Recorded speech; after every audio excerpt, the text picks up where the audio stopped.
Alume Miada Dare, Idia Bomiane, Tiago, Yuti Lisa Swa, Najan Nanjababi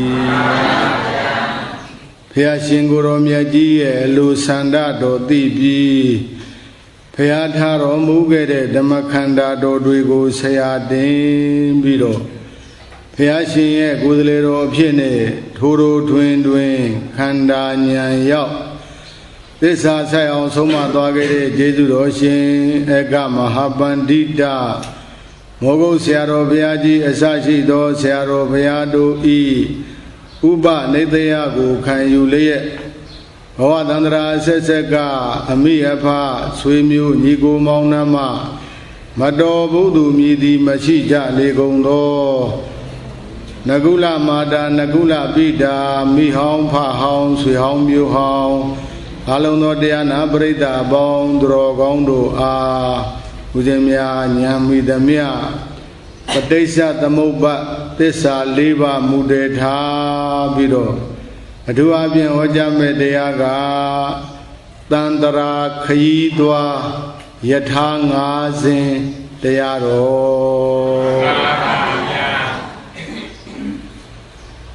Without the Konaba Yata Konasin and Namajin Cousins in Pipa. Have you met David Amatuba? I have the home at the Agonzinga, Tandara Kaidwa, Yatanga Zin, Yamio Ambare.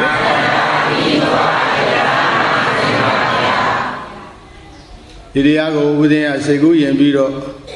Between Jasa Hora Mohoba. Udero Jedu Mogo Siaro Biaji Sangaye Sela Chausen Nakum Nega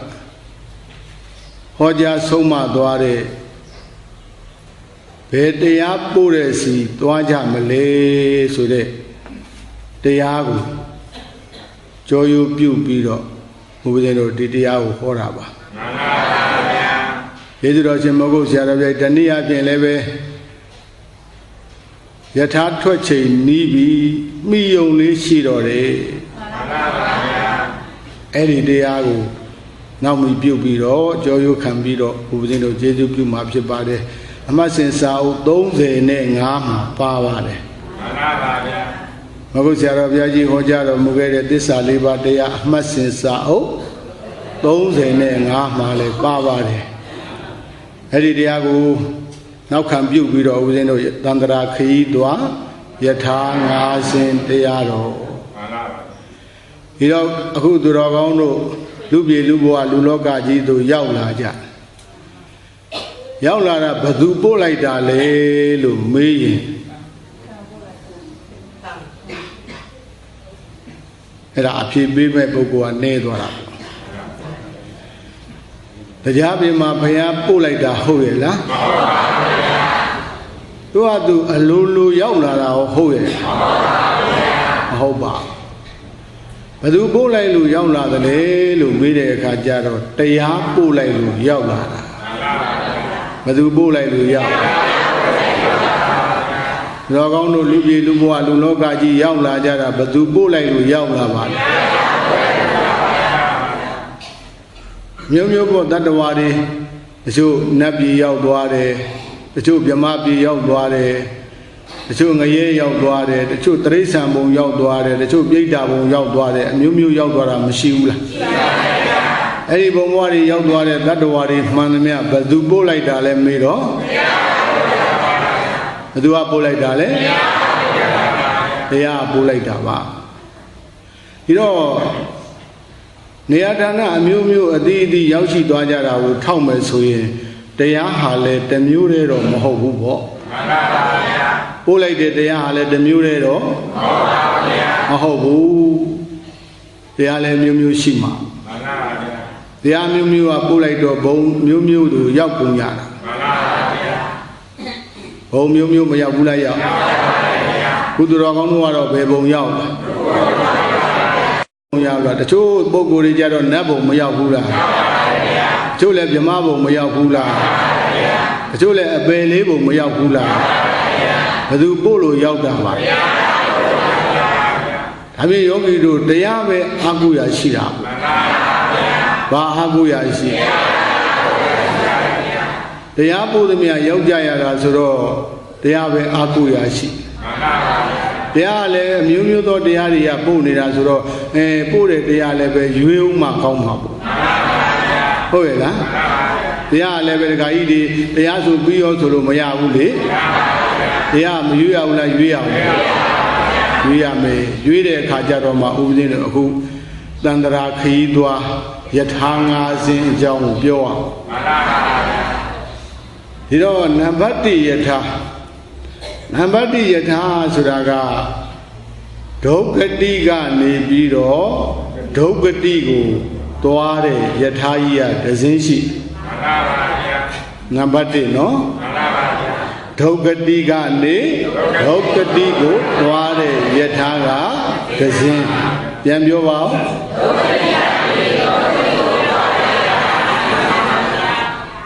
အဲ့ဒါတရားကိုနဲ့ပြောမယ်ဆိုရင်အကုသိုလ်ယထာကြီးဘာယထာကြီးလဲအကုသိုလ်ယထာကြီးဘာယထာကြီးလဲလောကဝေါဟာရအသုံးအနှုန်းနေနဲ့ပြောမယ်ဆိုရင်တော့အဲ့ဒါမြို့ပတ်ယထာကြီးဘာဖြစ်လဲဆိုတော့ तू ကဒုက္ခတိကနေဒုက္ခတိသွားနေတာဆိုတော့ဒီထဲပဲလှည့်နေတဲ့သဘောကိုလောကဝေါဟာရနဲ့ပြောတော့ဗာလဲမိစ္ဆာမျိုးကြီးကိုလှည့်နေတာဘာမျိုးကြီးလှည့်မိစ္ဆာမျိုးကြီးကိုလှည့်ပါပြီးပို့နေတာအဲ့ဒါတရားကိုနဲ့ပြောတော့အကုသိုလ်ယထာဘာယထာလဲအဲ့ဒါဘယ်လိုတတ္တဝါတွေစီးကြတယ်လဲမေးတော့အဲ့ဒီယထာကြီးကိုဒုက္ခတိဘုံသားတွေစီးကြတာဘာဘုံသားတွေစီးကြအဝိဓိဘုံဆိုတော့မသိမှဆိုရတယ်အပင်လေးဘုံသားတွေစီးကြတာဘယ်ဘုံသားတွေစီးကြအပင်လေးဘုံသားတွေစီးကြဒါနောက်တော့အကျေပြောမှာပေါ့အကျမ်းလေးနဲ့မှတ်ပါနောက်နံပါတ်2ယထာကဒုက္ခတိကနေပြီးတော့သူဂတိကိုသွားတဲ့ယထာကဒဇင်းပြောပါဦးဒုက္ခတိကနေသူဂတိကိုသွားတဲ့ယထာကပြောပါဦးပါတယ်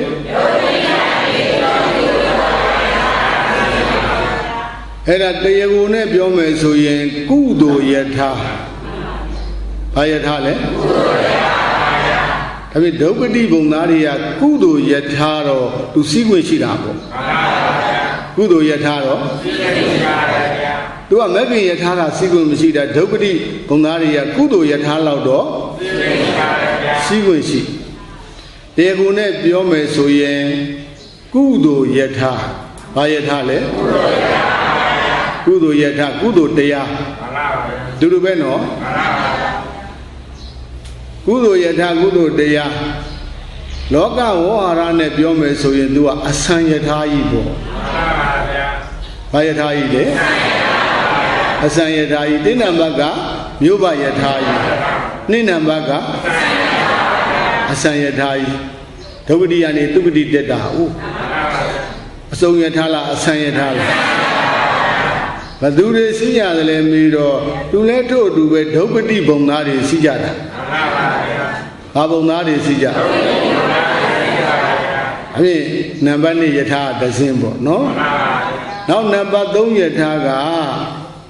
သူဂတိကနေပြီးတော့ဒုက္ခတိကိုသွားတဲ့ယထာကဒဇင်းဘာယထာပြန်ပြောပါဦးဘာယထာပါလဲ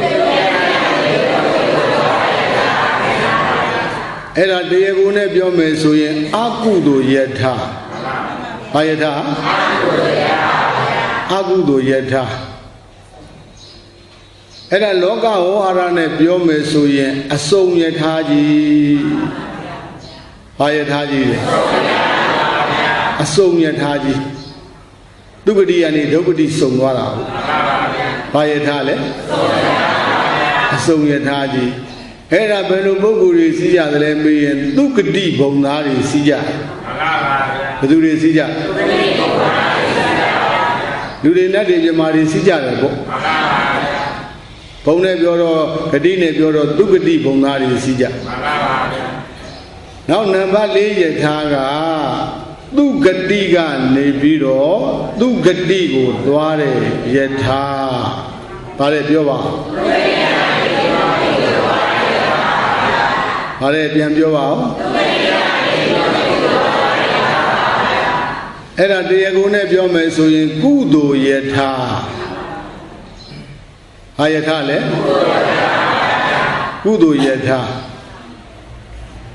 အဲ့ဒါလောကဝဟရနဲ့ပြောမယ်ဆိုရင်သူလဲမျိုးပတ်ယထာကြီးပဲသူဂတိထဲမှာသူကလှည့်နာဘာယထာကြီးလဲမျိုးပတ်ယထာကြီးနောက်တစ်ခါနံပါတ်5ကအခုနသူဂတိမျိုးပတ်ယထာကြီးကဘယ်သူတွေစီးကြတယ်လဲမေးသူဂတိဘုံသားတွေပဲစီးကြဘယ်သူတွေစီးကြသူဂတိဘုံသားတွေစီးတာယထာ2ဆင်းရှိသွားပြီနော်နောက်နံပါတ်5ကသူဂတိကနေပြီးတော့နိဗ္ဗာန်ကိုသွားတယ်ယထာပြောပါအောင်ပါလေပြန်ပြောပါအောင်ပါလေအဲ့ဒါတရားကိုနဲ့ပြောမယ်ဆိုရင်မဂ္ဂင်ယထာ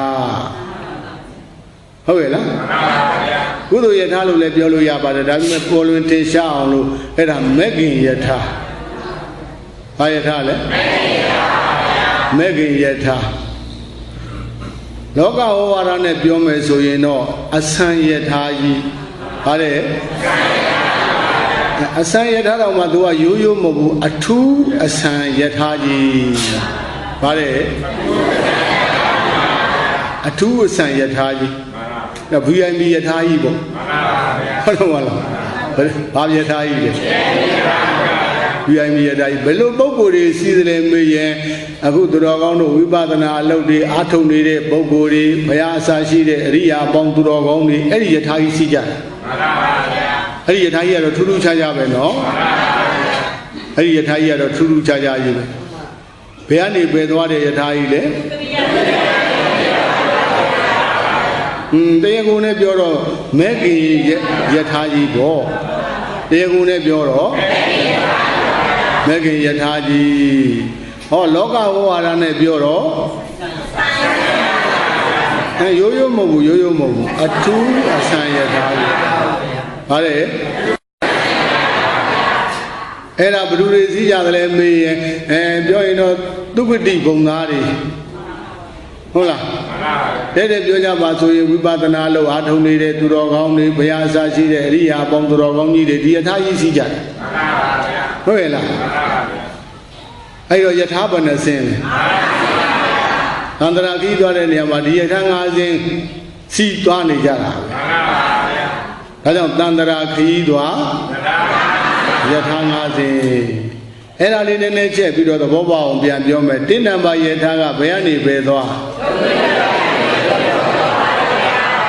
ပြန်ပြောအောင်ဘယ်ကနေပဲသွားဒုက္ခတိကနေတရားကိုနဲ့ပြောတော့ဘာယထာတရားကိုနဲ့ပြောတော့အကုသိုလ်ယထာတရားကိုနဲ့ပြောတော့လောကဝဟာရနဲ့ပြောတော့ဘယ်သူတွေစီးကြတယ်လဲမေးတော့ဒုက္ခတိဘုံသားတွေတဲ့ဓာကြီးတွေဓမ္မကြီးတွေတိဋ္ဌံဘုံကိုနည်းနည်းအာယုံပြုကြည့်တိဋ္ဌံဆိုတဲ့တတ္တဝါတွေဟာကြီးတဲ့အကောင်ကိုငယ်တဲ့အကောင်ကတတ်ဖြတ်စားတာကြီးတဲ့အကောင်ကိုငယ်တဲ့အကောင်ကမွေကြီးကဖားလေးမျိုးတယ်ကြောင်ကြီးကကြွက်ကလေးစားတယ်ဟုတ်တယ်မဟုတ်လားအကောင်ကြီးနိုင်ငယ်ချင်းပဲကြီးနိုင်ငယ်ချင်းပဲကြီးတဲ့အကောင်ကငယ်တဲ့အကောင်ကိုအင်အားကောင်းတဲ့တတ္တဝါကအင်အားမကောင်းတဲ့တတ္တဝါကိုစဉ်းစားနော်အဲ့ဒါဘယ်သူတို့ရဲ့သဘာဝတဲ့ပြောပါတိရစ္ဆာန်တို့ရဲ့သဘာဝဟုတ်ရဲ့လားလူဆိုတာဟာမေတ္တာတရားကရုဏာတရားရှိရတယ်ကိုကအကောင်ကြီးတယ်ကိုကအင်အားကြီးတယ်ဆိုပြီးတော့ငယ်တဲ့တတ္တဝါကိုအနေမကျင့်ရဘူး ဟုတ်တယ်မလားအေးအားကြီးတယ်အကောင်ကြီးတယ်ဆိုပြီးတော့အနိုင်ကျင့်ရင်အဲ့ဒါဘယ်စင်းဝင်တယ်ဆိုတာတော်တော်ကောင်းလို့ဆင်ញင်းဟုတ်လားဒီနေ့ကမ္ဘာလောကကြီးတစ်ခုလုံးကိုဉာဏ်နဲ့ဖြန့်ကြည့်ဟုတ်လားအင်အားကြီးတဲ့ပုဂ္ဂိုလ်တွေကအင်အားကြီးနေတဲ့ပုဂ္ဂိုလ်တွေကိုပြီးစည်းတာပဲနှိမ့်ဆက်တာဒါဘယ်လိုစိတ်ဓာတ်တွေလဲလို့မေးရင်မကောင်းဘူးနော်မကောင်းဘူးနော်မကောင်းပါဘူးတဲ့တိရစ္ဆာန်ဆိုတာဒီတိုင်းပဲကြီးတဲ့အကောင်ကငယ်တဲ့အကောင်တပ်ဖြတ်စားတယ်ဆိုတော့ကုသိုလ်လားအကုသိုလ်ငကောကမှအကုသိုလ်များလို့ဘယ်ပုံရောက်နေပါခုအကုသိုလ်အမှုထပ်ပြုတယ်ဆိုတော့တိရစ္ဆာန်အောင်မဖြစ်တော့တိရစ္ဆာန်မဖြစ်ဘူးဆိုတော့ဘယ်ရောက်မလဲငရဲကြရုံမရှိတော့ဟုတ်တယ်မဟုတ်လားဘယ်ကြရုံရှိတော့ငရဲကြတော့ဘာယထာစီးသွားတယ်နှုတ်မလေးပါနဲ့နှုတ်မလေးပါနဲ့ဒါရှင်းအောင်ပြောထားပြီးသားပါဘယ်ယထာစီးသွားဟေးတိရစ္ဆာန်ဘုံကနေငရဲဘုံဆိုတော့ဒီတဲ့ဒုက္ခတိဘုံနဲ့လှည့်တာဆိုတော့လောကဝဝါဒနဲ့ပြောတော့ဘာယထာအဲ့ဒီယထာလဲလူစည်းများတယ်ဟုတ်လားဒါကဒေသနာစဉ်ရပြောတာပါယောဂီတို့နဲ့တော့သိပြီးတော့မပတ်သက်သေးပါဘယ်လိုယထာစီနေတဲ့တတ္တဝါတွေရောမရှိဘူးလားရှိပါဘူးဟုတ်ပြီနောက်နံပါတ်2ယထာကဘယ်ကနေပဲသွားပြန်ပြောပါဦးဘယ်ကနေပဲသွားဒုက္ခတိကနေဒုက္ခတိသွားတဲ့ယထာတရားကိုနဲ့ပြောတော့ကုသိုလ်ယထာတဲ့တရားကိုနဲ့ပြောတော့ဘယ်သူတွေရှိကြပါလဲဒုက္ခတိဘုံသားတွေရှိတာမဟုတ်လားဘာဘုံသားတွေရှိလဲရှိတယ်ဒါပေမဲ့လို့အဲ့ဒီယထာတော်တော်လူစည်းနေတယ်တော်တော်အစည်းနေတယ်ဟုတ်လားရှားရှားပါပါဖာနာသားလေးတရားတန်လေးကြာပြီးသုတိပြကျွေသေလွန်သွားလို့နတ်ပြည်မှာနတ်သားသွားဖြစ်တဲ့မန္တုကတိကနတ်သားဖားဆိုတာဟောဖားဆိုတာကဒုက္ခတိဘုံသားလေနတ်ပြည်သွားဖြစ်တော့ဘာယထာရှိသွား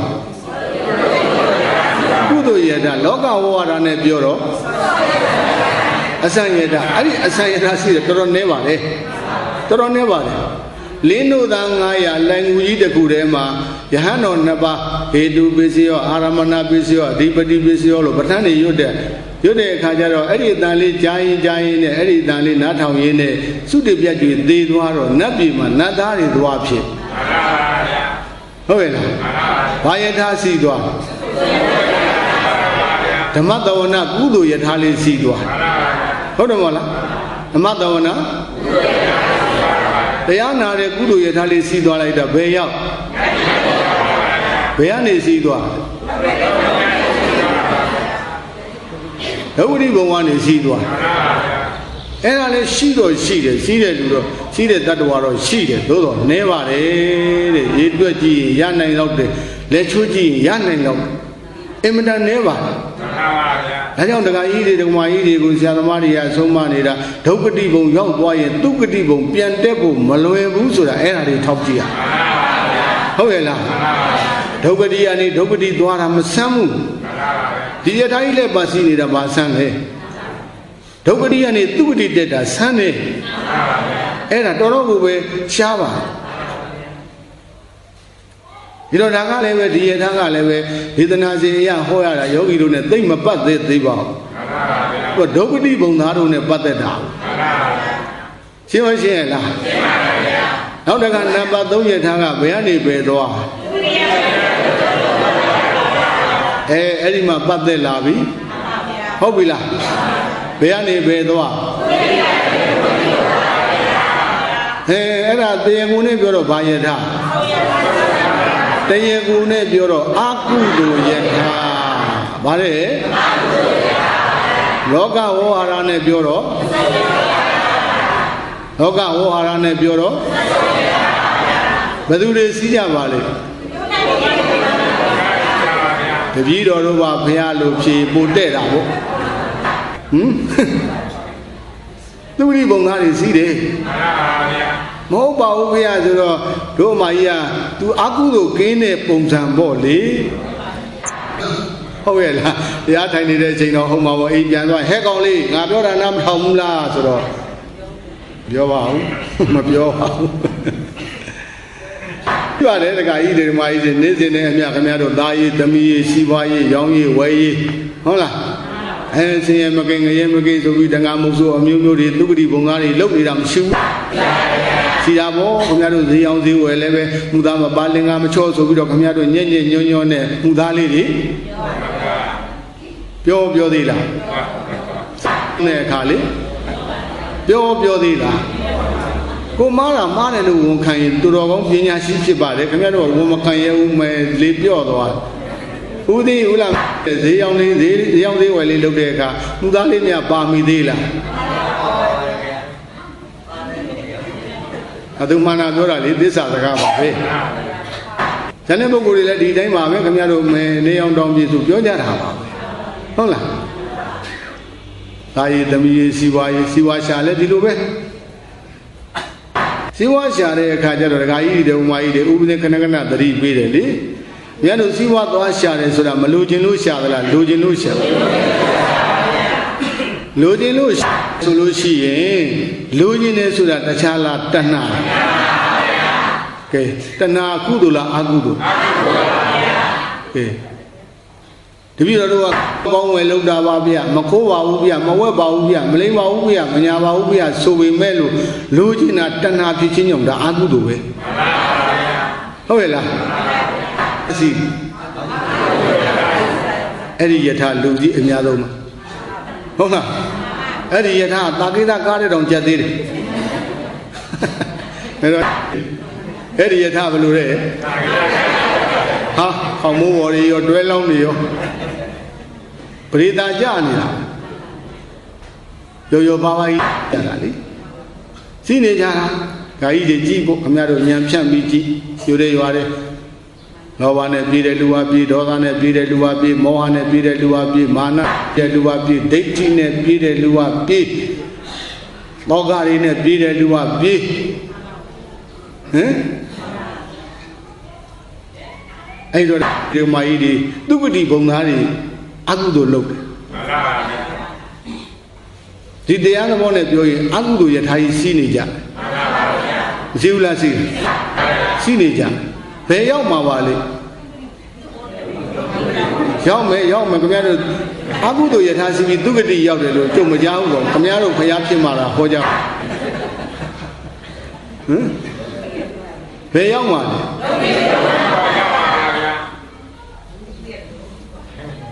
ပဋိစ္စသမုပ္ပါဒ်နဲ့ထောက်ပြအောင်သိမယုံမြင်ဝိလဲလဲလုံနေတယ်ဟုတ်လားစီးပွားသွားရှာတာ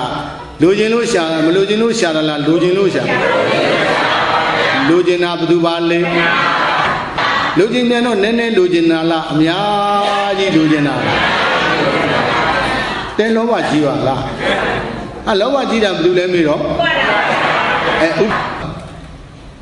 လိုချင်လို့မကလိုချင်တော့ဒီတိုင်းနေရသလားအားထုတ်ရမယ်ကာယကံနဲ့ပြုဝစီကံနဲ့ပြောမနောကံနဲ့ကြံကံနေမလုပ်ဘူးလားလုပ်တယ်အပြင်အာထုတ်တာကဘာလို့လဲဓမ္မပေါ့ကဲအဲ့ဒီတရားတွေကကုသိုလ်တရားတွေလားအကုသိုလ်တရားတွေဒါပြင်ဒီလူပါယထာစီနေတယ်အကုသိုလ်ယထာစီအဲ့ဒီယထာကြီးစီးသွားတဲ့အခါကျတော့ဒီပုဂ္ဂိုလ်ဘယ်ရောက်တယ်လဲမေးတော့ကာမဘဝပိစယဘာသာတိဖြစ်ဖို့များဘယ်ရောက်သွားဒုက္ခတိဘုံရောက်သွားဘယ်ကနေသွားတာဘာယထာစီးသွားဘာယထာစီးသွားစဉ်းစားတော့ရှင်းအောင်ပြောနေမှာ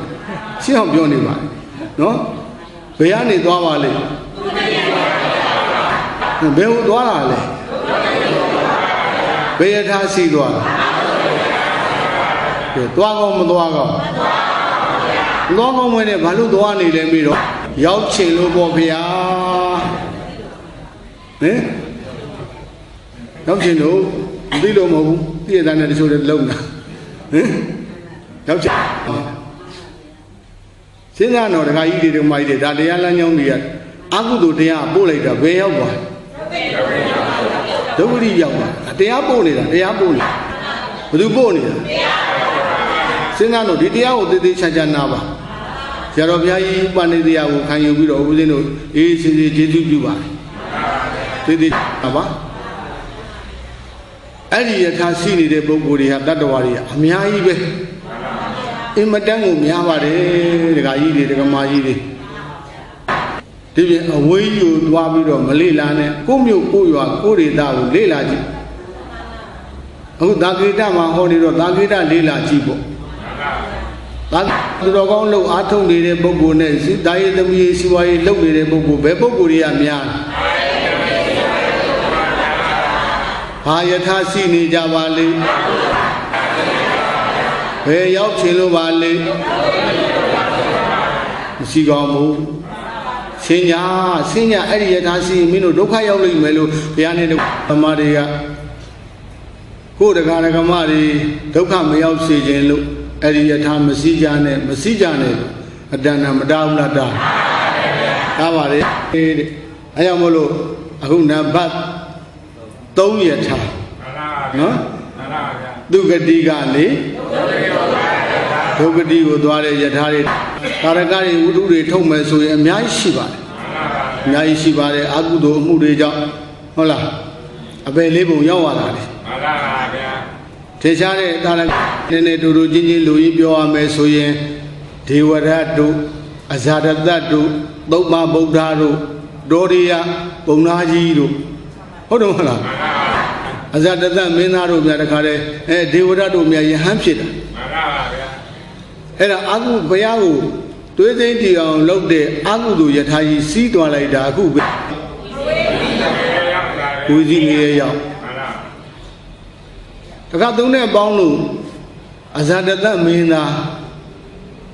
အနန္တကိုင်းဝင်ကြီးဖြစ်တဲ့အရိယာသူတော်ကောင်းကြီးဖခင်ကြီးနာရဝိန္ဒတေကြီးကို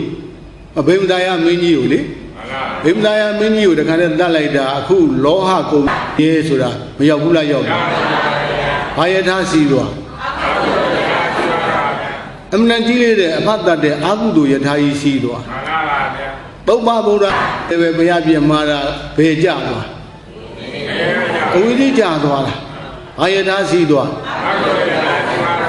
အများကြီးပါဒါထင်ရှားတာလေးတွေပြောတာတောရိယပုံငါကြီးတို့တထေးကြီးပဲဗျဟုတ်လား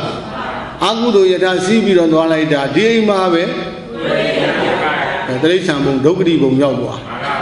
အဲ့ဒီလိုအခြားရောက်တဲ့ဝိတုဒါရကတွေအများကြီးမရှိဘူးလားရှိပါတယ်တဲ့အခုလောကထဲမှာလဲတတ္တဝါတွေကများသောအားဖြင့်ဒါယေသမီးစီဝါရေးဝယ်ရေးလိန်လားကောင်းလားညစ်လားဆင်းရဲမကင်းငရဲမကင်းဆိုပြီးတော့တန်ခါမိုးဆိုးမျိုးတွေလုံနေတာသည်ဒုက္ခတိဘုံသားတွေအကုသိုလ်ယထာစီးပြီးတော့ဘယ်ဘုံသွားနေဒုက္ခတိဘုံသွားနေတာဗျဟုတ်လားအဲ့တော့ဒကာကြီးတွေဒကာမကြီးတွေအဲ့ဒီယထာစီးသွားတဲ့ပုဂ္ဂိုလ်များအမတန်မှနာတာပေါ့ဗျာဟုတ်ရဲ့လား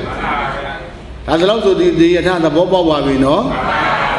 ငါတို့အဲ့ဒီယထာမစည်းမအောင်ရှောင်မယ်ဆိုတဲ့စိတ်တွေပြည့်စုံနေတာနောက်နံပါတ်4ယထာကဘယ်လိုလဲအဲ့ဒီယထာလည်းအစည်းများတာပဲပုရိဘုံသားပုဂ္ဂိုလ်တွေဟာဟောဒါနကုသိုလ်သီလကုသိုလ်သမထကုသိုလ်တွေမပြုဘူးလားပြုပါတယ်ပြုပင်များတော့လေသူကဝှကျွတ်တဲ့ဒါနသီလသမထမဖြစ်ဘဲနဲ့ဝှလေစေတတ်တဲ့ဒါနသီလသမထဟုတ်တယ်မဟုတ်လားအဋ္ဌိသမုပ္ပါဆက်ရဟနဲ့ဆိုရင်အဝိဇ္ဇာအုပ်ချုပ်တဲ့ပုံညာပိသင်္ခါရကုသိုလ်တွေမလုပ်ဘူးလားလုပ်ကုသိုလ်တော့လုပ်ပါရဲ့သစ္စာသိပြီးလုပ်တာလားမသိပဲလုပ်တာသစ္စာမသိတာဘယ်သူပါလဲသစ္စာမသိတာဘယ်သူပါလဲကုသိုလ်ပြုတာကဟလွယ်သင်္ခါရပဲပြောတကယ်စဉ်းစားတော့ကုသိုလ်ဆိုတာပုံညာပိသင်္ခါရဟုတ်တယ်မလားကုသိုလ်တော့လုပ်ပါရဲ့သစ္စာသိပြီးလုပ်တာလားမသိပဲလုပ်တာသစ္စာမသိတာဘယ်သူပါလဲကုသိုလ်လုပ်တာကတ ကိုကောင်းလိုက်မယ်ဆိုလို့ရှိရင်အဝိဇ္ဇာပစ္စယသင်္ခါရပြောပါဦးပါလေသစ္စာခေါ်ကြည့်လိုက်ရင်တွင်းထဲမှာဘာသစ္စာလဲဘုရားသစ္စာဆိုကြတဲ့ကူကဒီကုသိုလ်ဟာနိဗ္ဗာန်ကိုကျေးဇူးပြုမဲ့ကုသိုလ်မဟုတ်ဘူးမသိရဘူးလားသိရသမုဒိယသစ္စာကကျေးဇူးပြုရင်និရောဓသစ္စာလားဒုက္ခသစ္စာအဲ့ဒီကုသိုလ်တော်လုပ်ပါရဲ့သူကုသိုလ်ကဒုက္ခရောက်ကြောင်းဖြစ်ဘာရောက်ကြောင်းဖြစ်ဒုက္ခရောက်ကြောင်းကုသိုလ်ဖြစ်အဲ့ဒီကုသိုလ်ကကျေးဇူးလည်းပြုလိုက်ပြီးတော့သင်္ခါရပစ္စယတို့ပြောတော့ခန္ဓာ၅ပါးပေါ့နေ့ကွယ်ထမှာခန္ဓာဘယ်နှပါးရကုသိုလ်ကကျေးဇူးပြုတာဆိုတော့အပယ်လေးပါးခန္ဓာတော့မဟုတ်ဘူးသူဂတိခန္ဓာတွေဖြစ်မှာလူခန္ဓာနတ်ခန္ဓာဓမ္မခန္ဓာသူဂတိခန္ဓာတွေပေါ့ဘယ်ဘုံရောက်သွားလဲသူဂတိဘုံရောက်တယ်ဘယ်ဘုံကလာခဲ့တာလဲဘာယထာရှိလာပါလေကုသိုလ်ယထာရှိလာလောကဟောရနဲ့ပြောတော့မြို့မယထာကြီးတို့ပေါ့ဗျာဒီသူဂတိထဲမှာလှည့်နေတာဟုတ်ရဲ့လားဘာယထာကြီးလဲဂါကြီးတွေတို့မာကြီးတွေစီးတယ်မရှိဘူးလားရှိလားရှိတယ်ဒါကြောင့်သစ္စာမသိဘဲနဲ့ကုသိုလ်ပြုရင်ဝတ္တနေတိတာကုသိုလ်အမှားလို့ရှင်းရှင်းပြောဝတ်လေစေတတ်တဲ့ကုသိုလ်အဲ့ဒီယထာစီကောင်းမရှိကောင်းမရှိကောင်းဘူးဝတ်ကျွတ်မှာကုသိုလ်ပြုရင်ဝတ်ကျွတ်မှာကောင်းမှာအခုတော့ဒီကုသိုလ်ကဘယ်လိုဖြစ်ဝတ်လေဝတ္တနေတိတာကုသိုလ်ဖြစ်ရမှာဘာကုသိုလ်ဖြစ်ရမှာမြန်မာလိုပြောတော့ဝတ်ကျွတ်တဲ့ကုသိုလ်ဖြစ်ရဘာကုသိုလ်ဖြစ်ရကုသိုလ်ဆိုရင်အကောင်းကြီးပဲလို့ဒကာကြီးတွေဒကာမကြီးတွေရလည်းပဲရမ်းတော့မယူလိုက်နဲ့ဘုရားကဟောတဲ့ဝတ္တနေတိတကုသိုလ်ဝိနေတိတကုသိုလ်မြန်မာလိုပြောတော့ဝတ်လေစေတတ်တဲ့ကုသိုလ်ဝတ်ကျွတ်စေတတ်တဲ့ကုသိုလ်အဲ့ဒီနှမျိုးရှိသည်တို့တွင်ဘုရားကဝတ်လေစေတတ်တဲ့ကုသိုလ်ခိုင်းသလားဝတ်ကျွတ်စေတတ်တဲ့ကုသိုလ်ပြုခိုင်းသလားအပြင်ဝတ်လေစေတတ်တဲ့ကုသိုလ်မပြုနဲ့အဲ့ဒါဒုက္ခရောက်တတ်တယ်ဝတ်ကျွတ်စေတတ်ကိုပြုရမယ်ဘယ်လိုပြုမလဲသစ္စာသိပြီးပြုပေါ့ဘာသိပြီးပြုရအခုတော့ပြုခဲ့တာကသစ္စာသိပြီးပြုတာလားမသိပဲပြုတာသစ္စာမသိတာဘယ်သူပါလဲကုသိုလ်ပြုတာကသင်္ခါရဟောဒီကုသိုလ်သင်္ခါရကကျေးဇူးပြုလိုက်တော့ဒီဘက်မှာနှစ်ကွယ်ခန္ဓာဘယ်နှပါးရယောဂီတို့အဲ့ဒီယထာစီးလာအခုမှသိသွားတယ်စောစောတော့ကဘယ်သူပို့လိုက်မှမသိလူပြေတာရောက်လာတယ်မဲ့တရားပို့လိုက်တယ်လို့အားပို့လိုက်တယ်လို့ဘုရားပို့လိုက်တယ်လို့အလိုလိုပဲမိုးကြရွှေကိုအနေနဲ့ဖြစ်လာတယ်လို့အခုတော့မှပေါ်သွားတဲ့ဘာယထာစီးလာကုသိုလ်ယထာစီးလာတာဘာကုသိုလ်လဲမေးတော့မှဝတ္တနေတိတာကုသိုလ်ဗမာလူပြောပါဟုတ်ပါတယ်ဝတ်လေစီတတ်တဲ့ကုသိုလ်အခုတခါကြီးတွေဒီမှာဝတ်သိနေခုလူပြေလူဘဝလူလောကမှာခန္ဓာ၅ပါးကြီးတွေရပြီးတော့ဘာသိဇာတိပဋိသန္ဓေနေရတယ်ဆိုတာဝတ်သိအမိဝမ်းကောင်းချင်းမြောင်းလားဟုတ်လားကျော်10လဇာတိပဋိသန္ဓေဒုက္ခကြီးတွေ့ရတယ်ဆိုတာဟာဘသူမကောင်းလို့မှမဟုတ်ဘူးအတိတ်ကကိုကိလေသာကိုကမ္မဝုဆိုတဲ့အကြောင်းတရားတွေပြုခဲ့လို့တဏှိပြောဝတ်လေစေတတ်တဲ့ကုသိုလ်တွေလုပ်ခဲ့လို့ဇာတိပဋိသန္ဓေနေရတဲ့ဒုက္ခကြီးနဲ့တွေ့ရကြုံရတာသည်ဝတ်လေစေတတ်တဲ့ကုသိုလ်ပြုခဲ့လို့အခါဇာတိမှလွန်မြောက်လာပြန်တော့အခုတွေ့ပါပြီတဲ့ဇံပြူသွားကြိုခါကိုင်းနားထိုင်အိုမင်းယိုယွင်းပြီးတော့ဘာဖြစ်နေသလဲမေးဝတ်သိနေပါတယ်ဘုရားဘာဖြစ်နေလဲမဲတခါကြီးတွေတခါမကြီးတွေကလည်းပဲခင်ဗျားတို့ဝတ်သိတာသိလို့သိမှန်းတော့မရှိပါမသိဘူးဇံပြူတာဘာသိနာမျက်စိမုံတာဘာသိနာနားထိုင်တာဘာသိနာသွားကြိုးတာဘာသိနာခါကိုင်းတာဘာသိနာဘယင်းနေတွန်းရတာဘာသိနာဦးချင်းတရားနှိမ့်ဆက်ခံရတာဘယ်သူမကောင်းလို့မှမဟုတ်ဘူးကိုဝတ်သိနာဟုတ်ရဲ့လားတောင်းမကောင်းလို့ကိုအကျိုးမကောင်းတာပဲဒါအကြောင်းကျိုးတွေဆက်သွယ်ပြနေတာပဲ ဘာတွေဆက်သွယ်ပြဒါရှင်းရှင်းလေးသိဖို့ပဲတခါကြီးတွေတော့မှအိုပြီးတော့ပြီးရောလားဆိုတော့မဟုတ်သေးဘူးတဲ့96ပါးသောယောဂဝေဒနာတွေဖိစီးနှိပ်စက်လို့အိပ်ရတဲ့ဘုံဘုံလဲရမယ်ဒုက္ခတွေးမှတွေးပါကိုလုံကြီးအင်ကြီးမှကိုမသေးနိုင်ကိုချင်းကြီးချင်းငယ်မှကိုမသေးနိုင်ချင်းကြီးချင်းငယ်ထဲမှာနင်းမြောင်းပြီးတော့တခါထဲမှာတာမုံသမီးမုံမြီးမုံမြင့်မုံအဖြစ်ဆိုးတွေဟာဒကာကြီးတွေဒကာမကြီးတွေတော့တွေးပါခင်ဗျားတို့မကြုံအောင်လားကြုံအောင်လားအဲ့ဒါဘာသိတာလဲဒီဝုသိတာအဲ့ဒါဝုသိတယ်လို့မသိဘူးဒကာကြီးတွေဒကာမကြီးတွေတော်တော်ကြောက်ဖို့ကောင်းတယ်မသိတယ်ဆိုတာအဝိဇ္ဇာပဲဝိဇ္ဇာဟိုဘက်တင်မဟုတ်ဘူးဒီဘက်မှာလိုက်လာဖုံးတော့တာသေတာလည်းပဲဝုသိတာငါတရားဥမာပါလားလို့မသိဘူးဒါလည်းပဲဟုတ်တယ်ဟုတ်လားမသိဘူးဒကမာကြီးတွေခန္ဓာကတော့ပြောတယ်ဟောတယ်ခမည်းတော်ကညံနာမပါတော့မကြောက်ဘူးဖြစ်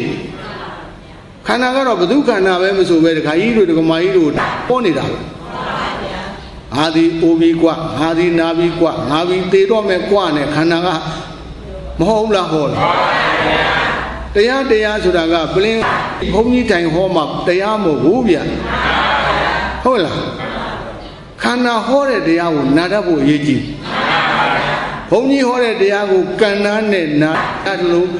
ခန္ဓာဟောတဲ့တရားကြတော့ဉာဏ်နာနဲ့နာမရအဲ့ဒီတရားမှာအနှစ်ပါဟုတ်တယ်မဟုတ်လားခန္ဓာဟောတဲ့တရားနဲ့တရားကိုဉာဏ်နာရမှာအနှစ်ပါတာနော်ဒကာကြီးတွေတို့မာကြီးတွေအခုဝိပဿနာအလုပ်အားထုတ်တယ်ဆိုတာခန္ဓာဟောတဲ့တရားကိုဘာနဲ့နာနေလဲအိုပြီးနာပြီးသေးပြီးဖြစ်ပြီးပြက်ပြီးလို့ပြောနေတာကိုဟုတ်တယ်လို့ညံကောင်းမြိတ်လိုက်နေဟုတ်ရဲ့လားအဲ့ဒါမှဒကာကြီးတွေဒကာမကြီးတော့မသိဘူးတဲ့မသိတော့ဒကာကြီးတွေဒကာမကြီးတွေအခုဒီဘက်မှာအတိတ်ကမသိဘဲနဲ့ကုသိုလ်ပြုခဲ့တဲ့အတွက်ဒီဘက်ကူလာတော့ခန္ဓာကဘယ်နှပါးရဓာတိသရဗျာတိမရဏဝိဒုက္ခကြီးတွေနဲ့ဘုလားတွေ့ရအဲ့ဒါဝုသင်ဘုံကတော့သုခတိဘုံပဲဟုတ်တယ်မလားနေမီကဒုက္ခနေမီနေမီကဒုက္ခနေမီဒုက္ခလွတ်တဲ့နေမီကိုမရောက်ဘူးဝှကျွစေတတ်တဲ့ကုသိုလ်ပြုလို့လားဝှလဲစေတတ်တဲ့ကုသိုလ်ပြုလို့အပြင်ဒီကုသိုလ်ဟာဒီဒကမာကြီးတွေပြုကောင်းမပြုကောင်းကုသိုလ်ကိုမပြုကောင်းဘူးလို့ခေါ်တာနားကြီးမှဖြစ်မယ်နော်ဟုတ်ရဲ့လားကုသိုလ်ကိုမပြုကောင်းဟောတာပြုံးဝင်နေဆိုရင်ဒကာကြီးတွေဒကမာကြီးတွေနားသေးရင်ဒါတလွဲတမီထင်သွားတတ်တယ်နားကြီးမှဖြစ်မှန်ပါဗျာကုသိုလ်ကိုမပြုနဲ့အမြတ်တာပိတ်ပင်တာမဟုတ်ဘူးဒီကုသိုလ်မျိုးပြုရင်ဒီလိုဖြစ်တတ်တယ်ဒီကုသိုလ်မျိုးပြုမှဒီလိုဖြစ်လိမ့်မယ်ဆိုတာဒါအကြောင်းတို့ခွဲပြီးတော့သိအောင်ပြောပေးနေအမှန်မှန်ဝေးသူတော်ကောင်းတို့ကသာသနာတော်မြတ်ကြီးအတွက်ဇွမ်းနေလေလူသင်္ကန်းနေလေလူကျောင်းနေဆေးတွေပစ္စည်းလေးပါးတွေနဲ့နဖို့အကျွေးကြီးမကြအောင်ရှာဖွေစုဆောင်းလို့ရတဲ့ပစ္စည်းဥစ္စာယတနာအခုဘုလားမင်းထုံးတို့ဒေါ်ထေးထေးတွင်တို့ဆိုရင်ဟုတ်လားမိသားစုတို့ဆိုရင်တခါတည်းမှာပဲအာသွန်ခွန်ဆိုင်သာသနာတော်ကြီးကြီးပွားရာကြီးပွားကြောင်းဆရာတရားစခန်းဘွယ်ကြီးကိုတခါတည်းတူရီတီးပြီးတော့ပြည့်စုံကြီးလူတာအဲ့ဒါလိုလူပြီးတော့ဒုက္ခရောက်ရမယ်ဆိုရင်ဥပဇင်းတို့အလိုမကျနိုင်ဟုတ်ရဲ့လားမကျနိုင်ဘူးဒကာကြီးတွေဓမ္မကြီးတွေကသာသနာအတွက်လောက်ကျေးဇူးများတဲ့ပုဂ္ဂိုလ်တွေဥပဇင်းတို့ဒါဘယ်မှာသာလေဒီလိုအလွဲအမှားအလူကြီးကိုအလိုကျနိုင်ပါဒါပြင်ပေးနေတာလဲပါတာပဲဟုတ်တယ်မဟုတ်လားအဲ့တော့အချို့သောပုဂ္ဂိုလ်တွေပေါ့အကုန်လုံးတော့မဟုတ်ဘူးပေါ့နော်ဒုက္ခဒုက္ခတိဘုံကနေပြီးတိကိုသွားတယ်။ဘာယထာစီးသွားလဲ။ကုသိုလ်ယထာစီးသွား။ဘာယထာစီးသွား။ကုသိုလ်တော်မှာတိတိကျကျမိမိရရပြောရင်ဝတ္တတိတကုသိုလ်မြန်မာလိုပြောဝိုးလေစေတတ်တဲ့ကုသိုလ်ယထာစီးသွား။ဟုတ်ရဲ့။လောကဟောရနဲ့ပြောတော့ဘာယထာစီးဒုက္ခတိတဲ့လဲတာဆိုတော့ဒါမျိုးဘာယထာကြီးပေါ့။ဟုတ်ရဲ့လားအဲ့ဒီယထာစီးသွားတဲ့တတ္တဝါတွေရောမရှိဘူးလားရှိပါတယ်တဲ့အဲ့ဒီယထာစီးသွားတော့လေနိဗ္ဗာန်ရောက်သလားဒုက္ခရောက်သလား ဒီမှာစဝိုင်းထောက်ပြီးသေချာပြပြီးပြီပဲမသိတဲ့ဝိဇ္ဇာအုပ်ချုပ်ပြီးတော့ပုံညာမိသင်္ခါရကုသိုလ်လုပ်လိုက်တာဒီကုသိုလ်ကကျေးဇူးပြီးတော့ဒီဘက်မှာသုကတိခန္ဓာ၅ပါးဘာသစ္စာတရားရနိဗ္ဗာန်ရောက်သလားဒုက္ခရောက်ပြုကောင်းမပြုကောင်းငါကြီးတွေတို့မာကြီးတွေကကုသိုလ်ဆိုအကောင်းကြီးပေါ့ကွာကုသိုလ်မကောင်းဘူးလို့ဘယ်ဘုရားဟောလိမ့်မလို့မဘုရားနဲ့တော့တစ်ခါတလေခင်ဗျားတို့ကကြိုင်ပေါက်ခြင်းဟုတ်လားဘုရားဟောတဲ့အရေးအမြစ်ကိုကိုဉဏ်ကမမီတဲ့အခါကျတော့ပြောမိပြောရပြောတာဘုရားကဟောတာကရှင်းရှင်းလေးဝတ်လေစေတတ်ကုသိုလ်တစ်မျိုးရှိတယ်ကွာဝတ်ကျွစေတတ်တဲ့ကုသိုလ်တစ်မျိုးရှိတယ်ကွာထိုနှမျိုးတို့တွင်ဝတ်လေစေတတ်တဲ့ကုသိုလ်မပြုနဲ့ဝတ်ကျွစေတတ်တဲ့ကုသိုလ်မျိုးကိုဘုရားဟောတာရှင်းရှင်းလေးဒါလိုတရားမျိုးတွေမနာရတော့ဒကာကြီးတွေဒကာမကြီးတွေကမွေးရပါအတိလေးနဲ့ပေါ့ဗျာဟုတ်လားမွေးရပါအတိလေးနဲ့ကုသိုလ်လုပ်ရင်အကောင်းကြီးပေါ့ဆိုတဲ့အတိမျိုးသိလာတာအခုတော့ဒီမှာဘုရားဟောသေချာနာလိုက်ရတော့ကုသိုလ်တိုင်းကောင်းသလားမေးတော့ဝိကျွစေရတဲ့ကုသိုလ်မှာဟောလည်းစေရတဲ့ကုသိုလ်ဆိုရင်ဒါနာရှင်းအောင်နာပါနာရှင်းအောင်နာပါဟုတ်ရဲ့လားဒီတော့နံပါတ်4ယထာသဘောပေါက်လောက်ပါပြီနောက်နံပါတ်ဘယ်လောက်လဲနံပါတ်5ယထာတဲ့အဲ့ဒါကဘယ်လိုပဲဘယ်ကနေပဲသွားတဲ့ယထာလဲမေးရင်သူကနေနိဗ္ဗာန်သွားတဲ့ယထာအကောင်းဆုံးယထာတရားကိုနဲ့ပြောမယ်ဆိုရင်မဂ္ဂင်ယထာလောကဝဝါဒနဲ့ပြောရင်အထူးအဆံယထာကြီးဘယ်လိုလဲအထူးအဆံယထာကြီးပြောပါဦးဘယ်လိုယထာအထူးအဆံယထာကြီးစီရဟုတ်ပြီလားဒီတော့တခါကြီးတွေမကြီးအဲ့ဒီယထာကတရားကိုနဲ့ပြောရင်မဂ္ဂင်ယထာလောကဝါဒနဲ့ပြောရင်အထူးအဆံယထာဘယ်ကနေပဲသွားသလဲဒါဖြင့်တခါကြီးတွေဒကာမကြီးတွေစဉ်းစားဒုက္ခိဘုံသားတွေကယထာ20မဲ့စီးခွင့်ရှိသုဂတိဘုံသားတွေကယထာ3စီးစီးခွင့်ရှိတယ်ဘာတိုးလာလဲခုန VIP ယထာတစ်စီးဟုတ်လားဒုက္ခိဘုံသားတွေကဒုက္ခိကနေဒုက္ခိသွားတဲ့ယထာတစ်စီးဒုက္ခိကနေသုဂတိသွားတဲ့ယထာတစ်စီးဟုတ်တယ်မလားဒါဖြင့်ဒီတရားကြည့်ရင်ဒုက္ခိဘုံသားတွေကနိဗ္ဗာန်သွားလို့မရဘူးဟုတ်တယ်မလားဒါရှင်းတယ်နော်ဒုက္ခတိကနေပြီးတော့နိဗ္ဗာန်ကိုသွားလို့မရဘူးသူလူပြည့်နတ်ပြည့်မြမပြည့်လက်အောင်ပါအဲ့ဒီဟာမှဟိုဘက်ကိုဘယ်သွားမလဲဒီတော့ယောဂီတို့ကအဲ့ဒီအစီကျော်လွန်လာပြီးဒီအဆင့်ကိုယောဂီတို့ကတက်เสียမလို့တော့တပန်းသာဟုတ်တယ်မဟုတ်လားဒုက္ခတိကနေသုဂတိတက်เสียအဆင့်ဒကာကြီးတွေဒကာမကြီးတွေတက်เสียရှိသေးလားမရှိတော့ကိုကသုဂတိရောက်ပြီးသားဖြစ်နေရောက်ပြီးသားဖြစ်နေရောက်ပြီးတဲ့အခါကျတော့ယထာဘယ်နှစင်းစီးခွင့်ရှိစီးခွင့်ရှိတာတော့3စင်းတော့ဒါပေမဲ့ရံမစီနဲ့ရွေးစီဟုတ်လားဘယ်လိုလဲရံမစီနဲ့ရွေးစီပါဘယ်လိုလဲတော့ဘောင်းဒီစကားအရေးကြီးလို့ရွေးစီပါတဲ့ဟုတ်ရဲ့လားဒါနပြုရင်ရံမပြုနဲ့သီလဆောက်တည်ရင်ရံမဆောက်တည်နဲ့သမထအလုပ်တွေအားထုတ်ရင်ရံအာမထုတ်နဲ့လို့ပြောတာဟုတ်ပြီလားဒီတော့သုဂတိရဲ့ဘုံသားတွေကယထာ30ကဘာတွေလဲမေးတော့သုဂတိကနေ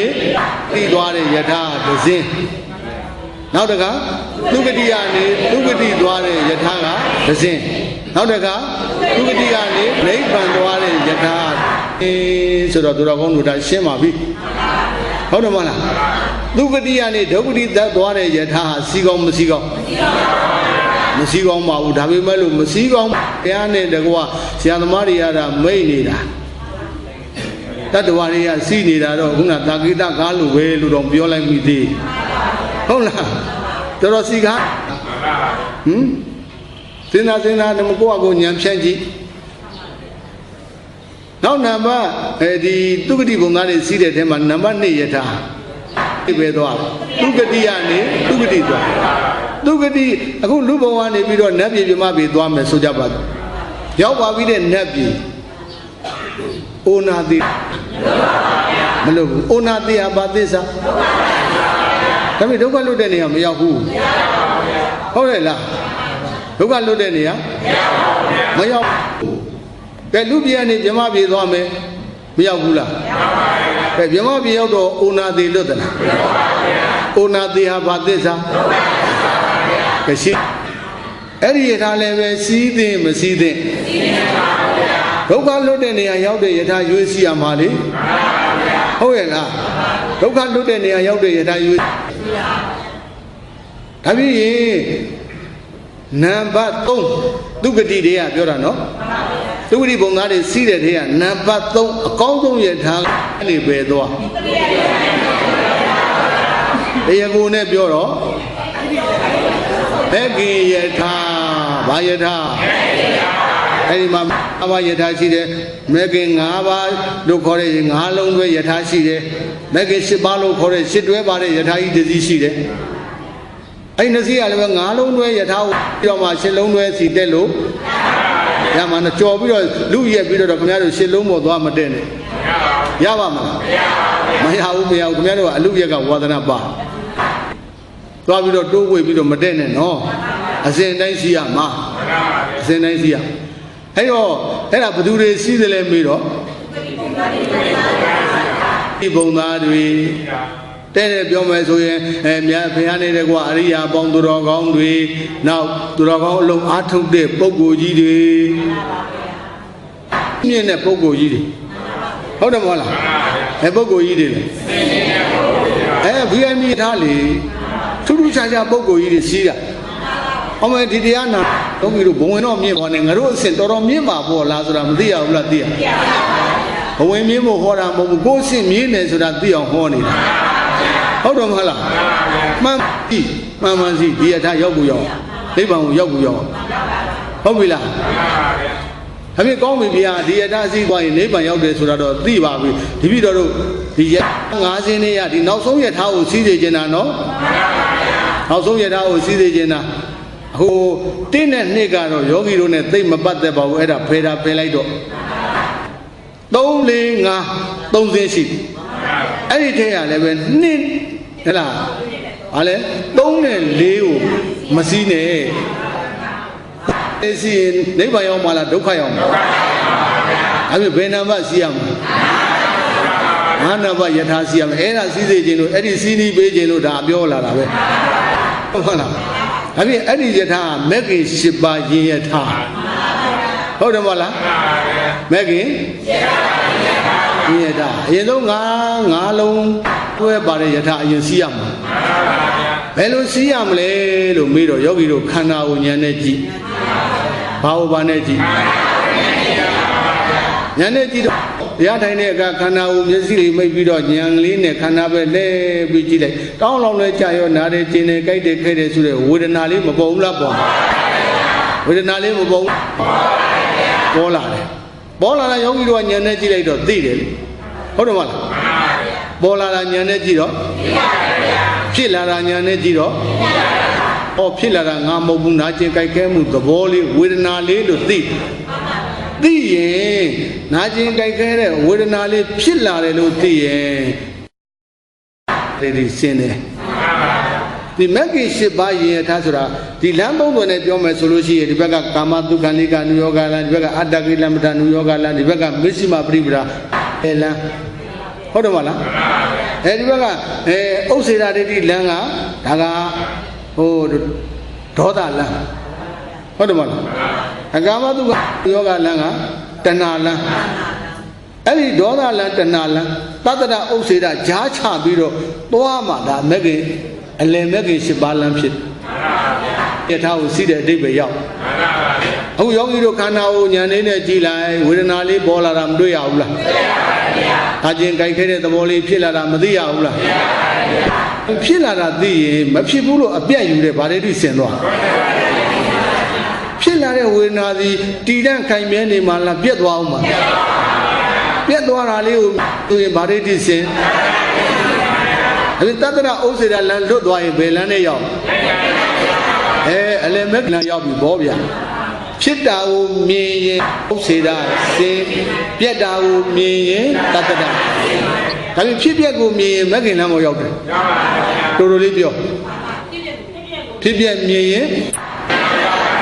မဂ္ဂင်ယထာပေါ်ရောက်တယ်မဂ္ဂင်လမ်းပေါ်ရောက်တယ်အဲ့ဒီယထာမှန်မှန်လေးစီးသွားဖို့ဟုတ်တယ်မဟုတ်လားပုံစံလေးသေချာမှတ်တာနော်ခန္ဓာလေးကိုပါတောင်းလောင်တရားထိုင်ရင်းနဲ့ခန္ဓာညာနဲ့ကြည့်တဲ့အခါကျတော့တောင်းလောင်လဲကြာရောနားရဲခြင်းနဲ့ကြိုက်တယ်ခဲတယ်ဆိုတဲ့ဒုက္ခဝေဒနာသဘောလေးမဖြစ်ဘူးလားဖြစ်အဲ့ဒီဝေဒနာလေးကိုဖြစ်လာဝေဒနာလေးဖြစ်လာတာမြင်ရင်ဗာရိတိစင်ဖြစ်လာတဲ့ဝေဒနာဒီတန်းခိုင်မြဲနေမှလားပြက်သွားအောင်ပြက်သွားတာမြင်ဗာရိတိစင်ဖြစ်ပြက်ကိုမြင်ရင်ဗာရိတိနဲ့ဗာရိတိစင်အဲ့ဒီတတ္တရလံဥစ္စေရလံကိုမရှောင်ရမရောက်ဘူးလားရောက်တော့တတ္တရလံဥစ္စေရလံရှောင်လိုက်တာနဲ့တပြိုင်တည်းအလယ်မဂ္ဂင်လံပေါ်ရောက်တယ်လို့ဒါမှတ်တော့ဟုတ်ပြီလားဒါကျေးဇူးတော်ရှင်မောဂုတ်ဆရာတော်ဘုရားကြီးတေးသေးချာချာဆုံးမတာကိုဥပဒေတော်တရားခံပြီးပြောတာပါဖြစ်ပြမြင်ရင်မဂ္ဂင်ယထာပေါ်ရောက်တယ်တော်တော်လေးတစ်လုံးနဲ့မှတ်တော့ဖြစ်ပြမြင်ရင်အဲ့ဒီမဂ္ဂင်စီးမယ်ဆိုရင်ဘာရှိရမဂ္ဂင်ယထာစီးမယ်ဆိုရင်ဘာရှိရမလဲမဂ္ဂင်ယထာစီးမယ်ဆိုရင်ဘာရှိရမလဲအဲ့ဒါ point ဖြစ်ပြမရှိဘဲနဲ့တော့ဒကာကြီးတွေဒီမဂ္ဂင်ယထာမစီးဘဲနဲ့တော့ခင်ဗျားတို့ရောက်ချင်တဲ့နိဗ္ဗာန်မရောက်ပါဘူးနိဗ္ဗာန်မရောက်ခင်ဗျာကလည်းမနေ့ကလည်းပြောခဲ့ပြီးဒုက္ခဝအတွင်းကမလွတ်ကင်းနိုင်ပါဘူးဟုတ်တယ်မလားအဲတော့နိဗ္ဗာန်ကိုမရောက်မသွားဘူးလားသွားဘာရဲ့တီးသွားဘယ်ပုံမှန်ကြီးစီးရမလဲဆိုတော့ဖြစ်ပြရှုပြီးစီးပါဟာတဲ့ပြောပါအောင်ဘာရှုပြီးစီးရမလဲဖြစ်ပြရှုပြီးစီးရမယ်ဖြစ်တာမြင်ရင်ဗာရိတိစင်ပြက်တာမြင်ရင်ဗာရိတိစင်ဩဇေတစေတာအစွန်းနှစ်ပါးလွတ်သွားပြီဆိုရင်ယောဂီတို့ဘယ်လမ်းပေါ်ရောက်တယ်တနည်းအားဖြင့်ဘယ်ယထာပေါ်ရောက်တယ်အဲ့ဒါငြိမ့်လေးခင်ဗျာဒီအစင်တမ်းမြင့်စီးသွားပါတော့တဲ့ဖြစ်ပြဲမဲဖြစ်ပြဲမဲဖြစ်ပြဲအဲ့ဒါမြတ်ကြီးယထာစီးနေတာကောင်းတော်ကုဆိုင်ရဲ့စခန်းဝဲမှာတရားတွေရှုနေတာဗာယထာစီးနေတာဘယ်ရောက်ချင်လို့ပါလေတဲ့ဒီရွယ်ချက်ကိုလမ်းစဉ်ရောအလုပ်ဟုတ်ရဲ့လားရှင်းရောရှင်းရဲ့လားဒီတော့ဒကာကြီးတွေဒကာမကြီးတွေနိဗ္ဗာန်ရောက်ခြင်းဖြစ်ပြမြင်အောင်ရှုပြီးတော့မဂ္ဂင်ယထာကြီးစီးပြီးသွားပါဟုတ်ရဲ့လားငါဥပဒေကဝေဒနာတစ်လုံးကိုမူတည်ပြီးပြောတယ်ကြံတဲ့စိတ်တွေပေါ်လဲဒီတိုင်းသာရှုဟုတ်ရဲ့လားစိတ်ကလေးတစ်လုံးပေါ်လာတယ်ဆိုရင်ဉာဏ်သိတာပဲစိတ်ကလေးဖြစ်လာတာမြင်ပါလိမ့်ဒီစဉ်ဖြစ်တဲ့စိတ်ကလေးဒီနေမှလားပြက်မှလားပြက်သွားတာမြင်ပါလိမ့်ဒီစဉ်ဖြစ်တာပြက်တာမြင်တာကမက်ဖြစ်နေဟုတ်တယ်မလားဖြစ်တာပြက်တာမြင်တာကမက်ဖြစ်နေပြီဟုတ်တယ်မလားဒါဖြင့်တွင်လိုက်တော့ဖြစ်ပြက်ကဘာသစ္စာမြင်တဲ့ဉာဏ်ကမေဃသစ္စာဆိုတာတခြားလားမဂ္ဂင်ယထာကြီးအဲ့ဒါကြီးဒီနဲ့ရှုရမှာလားကျိန်ပန်များစွာရှုရမှာမဲ့ပေါ်နေတဲ့အချိန်တိုင်းမှာဟိုဘက်ကကိလေသာဟုတ်လားတဏှာဥပါဒံကံဆိုတဲ့အကုသိုလ်ယထာဟာသူသိစရာမရှိတော့ဟုတ်တယ်မလားကိလေသာတွေမသိဘူးလားသိလားကိလေသာသိပါတယ်မဲ့ဆိုတာကိလေသာမာရင်တော့နိဗ္ဗာန်ဂစ္ဆတိတိမဲ့ကောကိလေသာယကိုပယ်တတ်ပြီးတော့နိဗ္ဗာန်တည်းဟူသောချမ်းသာရာအရက်ကိုပို့တတ်သောကြောင့်မဲ့လို့ခေါ်ပါတယ်ရှင်းရှင်းရလားအဲကြောင့်ဖြစ်ပျက်ကဘာသစ္စာရှုတဲ့ဉာဏ်ကဒုက္ခရောက်ကြောင်းတရားတွေသိတာကဒုက္ခကသိငြိမ်းသွားတာကဒီရဏသစ္စာဆိုတာတခြားလားနိဗ္ဗာန်လားဘာယထာစီးသွားလို့ရောက်ပါလိမ့်ဘယ်ပုဂ္ဂိုလ်တွေကစီးပါလေသူငါးတွေစီးရတာဒုက္ခတိဘုံသားတွေမဂ္ဂင်ယထာစီးလို့သူစီးနိုင်တာကယထာဘယ်နဲ့ဆင်းလဲဘာယထာနဲ့ဘာယထာအ အာကုသိုလ်ယထာနဲ့ကုသိုလ်ယထာဒါပဲသူဂတိယထာနဲ့ဒုဂတိယထာဟုတ်လားအဲ့ဒီနှစ်စင်းပဲသူစီခွင့်ရှိတယ်ဥပဒေသူဂတိဘုံသားတွေက